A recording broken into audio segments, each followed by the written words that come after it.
The destination isn't what matters, it's God's presence in the wilderness. And Moses has some insights you won't want to miss. Staff and saw scenes divided, who spoke with God as a man speaks with a friend. Please welcome Moses. Shalom, shalom, shalom. It feels strange to sit with one man when for 40 years I stood before nations. But I tell you, sometimes one honest conversation matters more than 1,000 speeches. Moses, you led millions through a desert for 40 years. Tell us, how did you keep your sanity? How did I not lose my mind? I did many times. I was a shepherd, content with silence. But God set me before a people who knew only how to cry, how to complain, and how to doubt. They hunger for bread when heaven itself fell around them.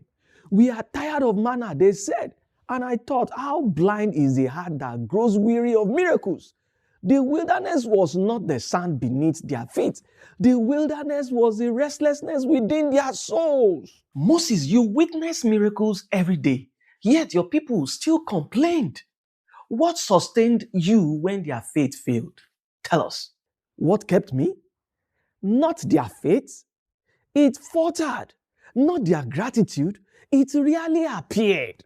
What kept me was the presence. The cloud by day, the fire by night, the voice that thundered yet whispered, the weight of glory that rested on me like breath on skin. I said once to the Lord, if you do not go with us, do not send us. And I meant it. The land of milk and honey without him is emptier than the desert. But a desert with him will overflow with rivers unseen. You also knew God more closely than almost anyone in history. But tell us, do you carry regrets? Do I carry regrets? Yes. Anger was my companion, and once I let it rule me. The Lord said, speak to the rock, but I struck it instead.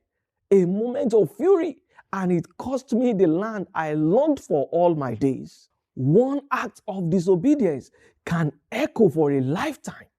Learn this. Frustration is not an excuse to dishonor God. Even leaders, even prophets are not above His holiness. And finally, Moses, for those of us who walk through deserts of our own, what is the greatest lesson your long life has taught you? What truth will I leave with you? Listen carefully. Trust Him. Trust His word more than your feelings. Trust God's timing more than your impatience. Trust God's presence more than your promised future. For the true promised land is not a place.